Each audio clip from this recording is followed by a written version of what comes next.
اعوذ باللہ من الشیطان الرجیم بسم اللہ الرحمن الرحیم۔ السلام علیکم ناظرین کرام، امید کرتے ہیں خیریت و عافیت کے ساتھ ہوں گے۔ مختلف ویڈیوز کے ساتھ ہم آپ کی خدمت میں آتے رہے ہیں اور آج بھی ایک ویڈیو لے کر آپ کی خدمت میں آئے ہیں مسائل کے حوالے سے، احکام کے حوالے سے، روزوں کے حوالے سے۔ اس لیے سب سے پہلے آپ سے گزارش ہے کہ ہمارے چینل کو سبسکرائب کریں، لائک کریں اور بیل آئیکن کو ضرور دبائیں گے تاکہ جو بھی ویڈیو ہم اپلوڈ کریں سب سے پہلے آپ تک اور بر وقت پہنچ سکے۔ تو آج کا جو مسئلہ ہے وہ سحری کے حوالے سے ہے کہ سوال جو ایک مومن نے کیا وہ یہ ہے کہ سحری کے وقت مؤذن نے اعلان کیا، 10 منٹ پہلے اعلان کیا کہ سحری کھانا بند کر دیجئے، لیکن میں نے پرواہ نہیں کی اور کھاتا رہا۔ 10 منٹ بعد جب مؤذن نے اللہ اکبر کہا تو اس وقت مکمل طور پر میں کھانا کھا چکا تھا، میرے منہ میں کھانے کی کسی قسم کے جو آثار ہیں وہ موجود نہیں تھے۔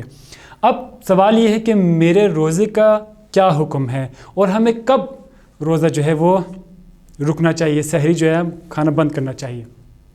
تو یہاں پر مجتہدین اعلیٰ جناب آیت اللہ العظمیٰ الامام سید علی خامنائی اور آیت اللہ العظمیٰ سید علی سیستانی فرماتے ہیں کہ اذان معیار نہیں ہے۔ جس طرح ہم نے پچھلی ویڈیو میں بھی بات کی تھی کہ اذان جو ہے وہ معیار نہیں ہے، افطاری کے وقت بھی سحری کے وقت بھی اذان معیار نہیں، بلکہ وہ وقت وہ زمان معیار ہے۔ اب اگر جس ٹائم آپ نے کھانا بند کر دیا تھا اس وقت اگر آپ کو یقین ہو، آپ کو اطمینان ہو کہ اس وقت فجر کا ٹائم اس وقت شروع ہوا ہے تو اس وقت آپ کی جو ہے سحری جو ہے آپ کی جو روزہ وہ آپ کا صحیح ہے۔ اور اگر آپ نے اس وقت آپ کو اطمینان ہو، یقین ہو کہ نہیں میں فجر کے بعد بھی کھاتا رہا ہوں تو پھر اس روزے کی جو ہے آپ کو قضا دینی پڑے گی۔